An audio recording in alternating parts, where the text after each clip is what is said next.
Hello, I'm Domenico Sorrenti from Università of Milano Bicocca. I'm going to present an experiment aimed at adapting the dynamic of an autonomous vehicle to the safety perception of crossing pedestrian, to the safety perception of classes of pedestrians, more specifically. This work has been funded by Fondazione Cariplo project Longevicity. I'll very shortly give some background to this work, then present how we intended to assess the safety feelings of the pedestrians. I'll then introduce the experimental setup we envisaged and the relevant changes that we had to introduce on our research vehicle in order to allow the execution of the experiments. I'll then give some concluding remarks and call for feedback from the community. The Longevicity project is about walkability. It is about the feeling of safety while walking the city, especially from the point of view of vulnerable road users. Road crossing is a relevant part of walking a city. On the other hand, autonomous vehicles will be more and more present in our cities. So the problem of how can an automated vehicle give to would-be crossing pedestrians a reassuring feedback about having been properly perceived, about the vehicle being ready to properly deal with the pedestrian. In the literature, there are contributions introducing ad hoc interfaces on board the vehicle. Instead, we intended to use the dynamic of the vehicle itself, whose control by the vehicle is required for the very existence of the vehicle itself. In other words, it's already available, and, most important, its semantics for the pedestrian might be kind of universal. Our idea is to give to each class of pedestrian a specific feedback, assuming each class of pedestrian feels differently. We then aim at assessing the relationship between the safeness feelings of each class of pedestrian with respect to age, to gender, and to the apparent autonomy level of the vehicle.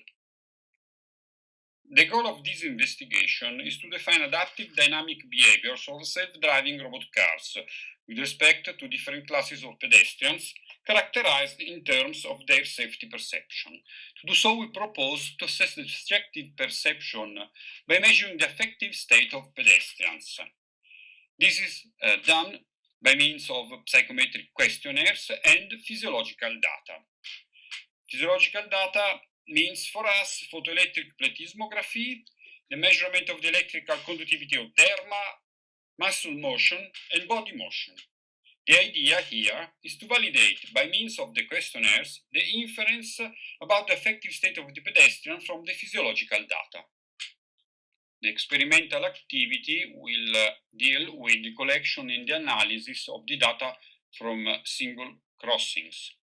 For each single crossing, the vehicle will first accelerate up to a maximum speed, then will cruise at such speed, and when it will reach a so-called safety gap, a distance from the zebra crossing, will abruptly decrease its speed, and then proceed at a residual speed, which will maintain unless a pedestrian will be perceived crossing the zebra.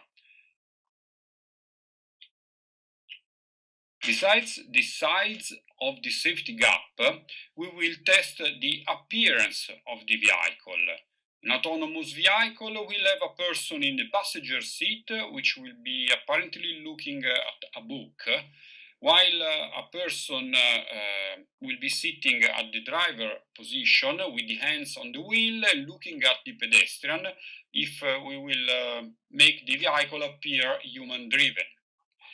Moreover, we will have different groups of pedestrians of different age, whilst the residual speed will be determined offline in order to keep a manageable amount of number of cases.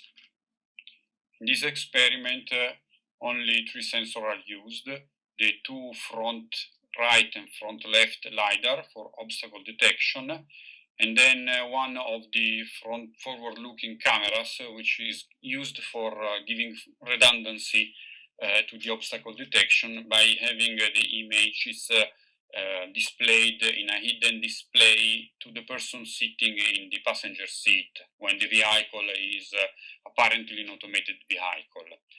The usual tools for localization and mapping of ROS are used during the motion, and the planner is an adaptation of a local planner for an Ackermann vehicle. An external fixed camera synchronized with the other sensors will allow recording the position of vehicle and pedestrians. We are now nearly ready to execute the experimental activity, but we are blocked by the pandemic, which involves elderly people and students. We would be happy to hear any comment you might have.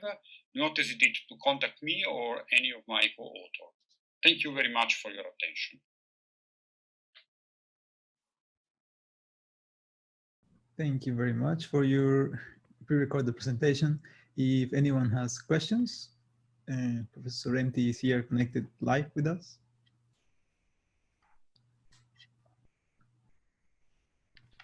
Can you hear us, Professor Sorrenti? Yes, yes. Okay, very good.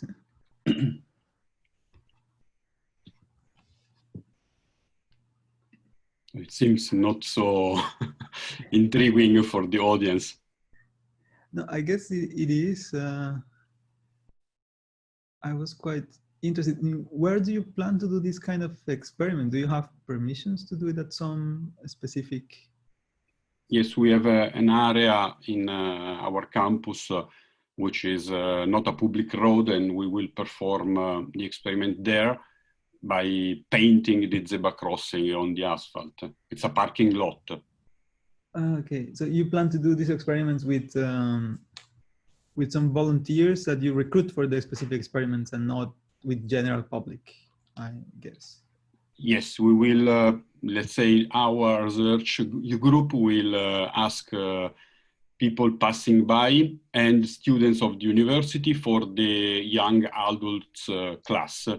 And then the partner of the project, which is running, for the facilities for hosting elder people, will, let's say, provide elder people. That's the main reason for being blocked at the moment. Yes, I guess we are all a bit blocked with the experiments. Elder people, yeah, at the moment, yes. Especially for crowds. So, but my idea was to ask for feedback in terms of the design, because we just passed to our ethics committee, and so it's just a partial feedback. I mean, yes, we have one question. Says, do you control for speed to ensure the limit risks?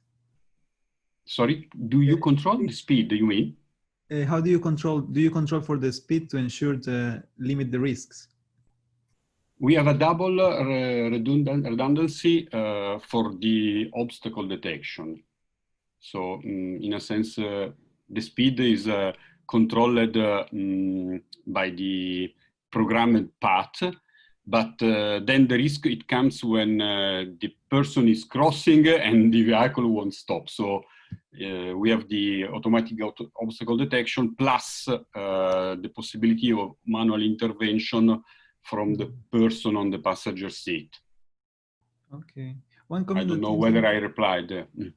Yeah, one comment that may be interesting for you is, do you plan to have some eye contact tracking? It seems that it might be an important factor to consider. No, perhaps I misrepresented the issue of the eye contact in the presentation. What I was meaning is that while in the automatic mode, there will be no eye contact between the pedestrian and the person on the vehicle. And whilst in human-driven mode, there will be eye contact between the driver and the pedestrian, but there is no eye tracking on board the vehicle. I don't even see any usefulness for this, but we would be open to understand the meaning of the question.